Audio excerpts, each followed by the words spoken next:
સમાચાર અમદાવાદથી સામે આવ્યા છે। અમદાવાદ સાબરમતી વિસ્તારમાં તારીખ 2/2/2024ના રોજ પ્લોટની સફાઈ કરવા માટે તારીખ 3/2/2024ના રોજ 5000 રૂપિયાનો દંડ કર્યો હતો। તે પૈકી હિતેશ સોલંકીને સંપર્ક કરીને સફાઈ કામદાર હંસા મકવાણાને રાખવામાં આવ્યા હતા।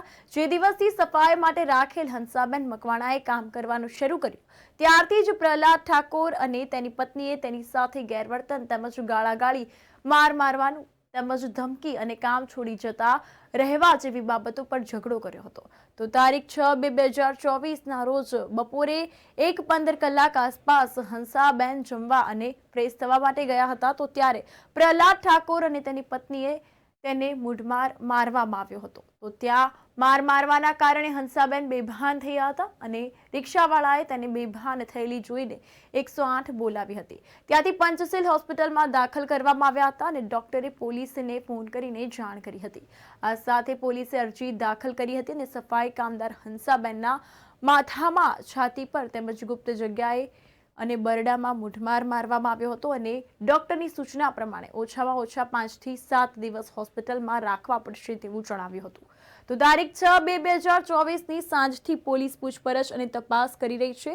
ત્યારે તારીખ 7ના રોજ સવારથી સાંજ સુધીમાં હંસા મકવાણા સાથે 2 વાર પૂછપરછ કરી ચૂકેલી પોલીસે હજુ સુધી FIR કરી નથી અને દલિત છોકરી વિરુદ્ધ થયેલ મારપીટ બાબતે પ્રહલાદ ઠાકોર અને તેની પત્નીની ધરપકડ પણ કરવામાં આવી નથી।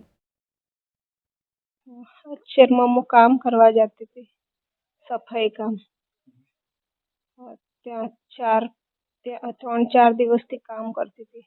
તો મારી જોડે ટોર્ચર કરતા હતા, કિચકિચ કરતા હતા, ગાલી દેતા હતા અને ભંગી વિષય બોલ્યા અને પછી મને કહે કે અમે અહીંયા વારવા આવો છો।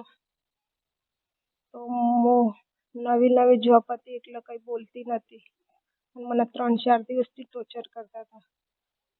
પછી 5મા દિવસે બી સવારમાં વારવાનું ચાલુ કર્યું તો બોલવા લાગ્યા। પછી બપોરે હું જમવા લેવાનું નીકળી 4 રસ્તા પર તો મને હોટલથી જમવાનું ના મળ્યું। તો પાછી રિટર્ન આવી અને એ જ્યાં હું જોબ કરું એ રસ્તે પાછી આવી રિટર્ન તો મને 2 ગલ્લા જોવા મળ્યા। તો ત્યાંથી મેં પડીકું લીધું। પડીકું લઈને અને પછી હું આગળ ગઈ। મેં કીધું મને બાથરૂમ જવું છે તો બાથરૂમ ગઈ અને પાછળથી આવીને બાઇક લઈને અને મને માથામાં મારી દીધું।